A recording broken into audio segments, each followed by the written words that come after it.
All right, this is Unit 4, Lesson 7.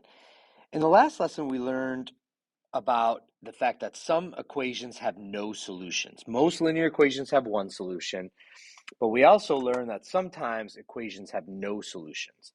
There's actually a third option as well. So let's take a look at this situation. I want you to notice that all three of these equations are pretty similar, but let's go ahead and solve them. I'd like you to go ahead and pause the video right now and solve all three of these equations. I'm going to do the same thing, and let's see exactly what happens. Okay, so hopefully you ended up with this type of situation right here. So I went ahead and I solved this equation right here, and I got down to a unique solution, x equals 4. This is what happens most of the time when we solve equations. We get a value, one value for a linear equation, where if I plug it in for x, I get something that's true. In lesson 6, we added this scenario, the scenario where the variable terms drop out and I'm left with two numbers that do not equal each other. And so we talked about this, meaning that there is no solution. That was lesson 6. We introduced that possibility, no solution. Take a look at this last situation, though, and it's very similar to the middle one. The variable terms dropped out, but then I was left with two numbers that do equal each other. This is the last possibility, and this is called infinite solutions.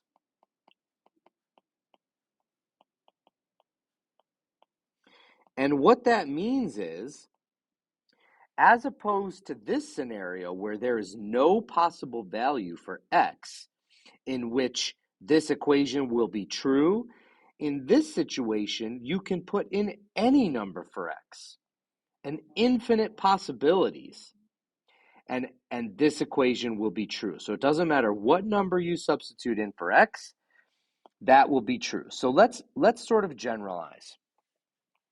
When you get to the end of a problem and you have x equals some number, whatever that number is, this would be one solution, one unique solution. This is what happens most of the time. One solution.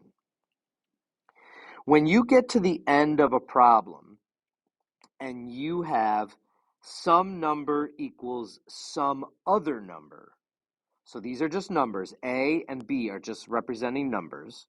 When you get to the end of the problem and you have two numbers that don't match, like we had right here, as we learned in lesson 6, that means no solution.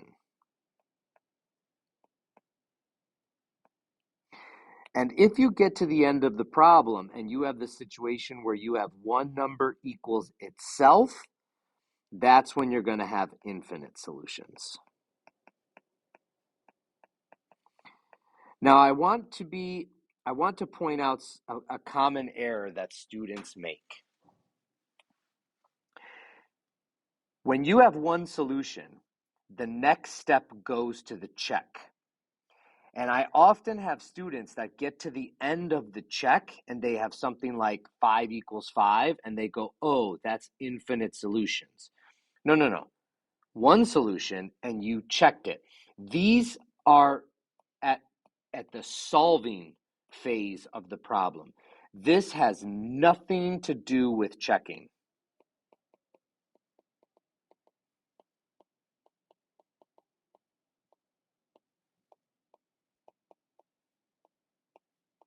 And it's really important for you to recognize that.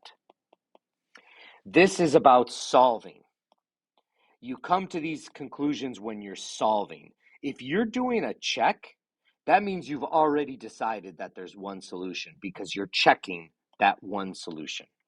If you end up and you get a check and you end up with two numbers that don't match each other, that means there's a problem with your solving. And if you do a check and you get two numbers that do match each other, that means that your solving was correct. So this has nothing to do with checking. This is solving. Please keep that in mind as you work through this.